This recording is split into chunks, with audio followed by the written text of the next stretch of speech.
Në një nga goditjet më të forta që nga fillimi i luftës në Ukrainë, kjo e fundit ka ndërmarrë sulmin më të rëndësishëm brenda territorit rus.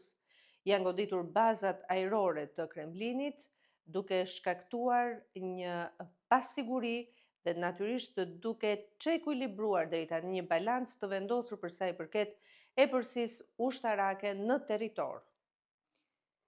Operacioni u krye nga Shërbimi i Sigurisë së Ukrainës dhe u përgatit për më shumë se 18 muaj.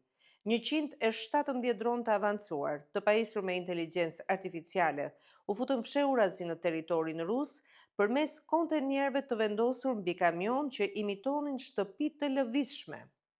Në të njëjtën kohë, nga pika të ndryshme, përfshirë edhe Siberinë, ata u lëshuan drejt 5 bazave ajrore ruse: Belaja, Diagilevo, Ivanovo, Olenia dhe Ukrainka. Rezultati ishte tronditës për Rusinë. Mbi 40 avion ushtarak u dëmtuan ose u shkatruan, përfshirë TU-95, TU-22M3 dhe një avion zbulimi A-50.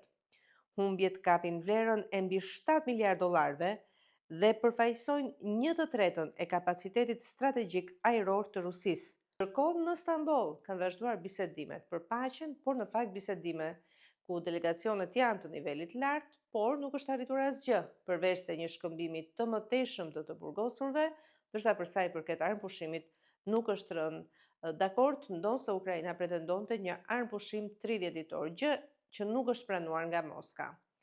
Operacioni Rjeta e Merimangës nuk ka dhënë vetëm një sinjal ushtarak. Ka dhënë dhe sinjalin tjetër se Ukraina është e aftë dhe ka kapacitete të bëjë dhe goditje të kësaj natyre.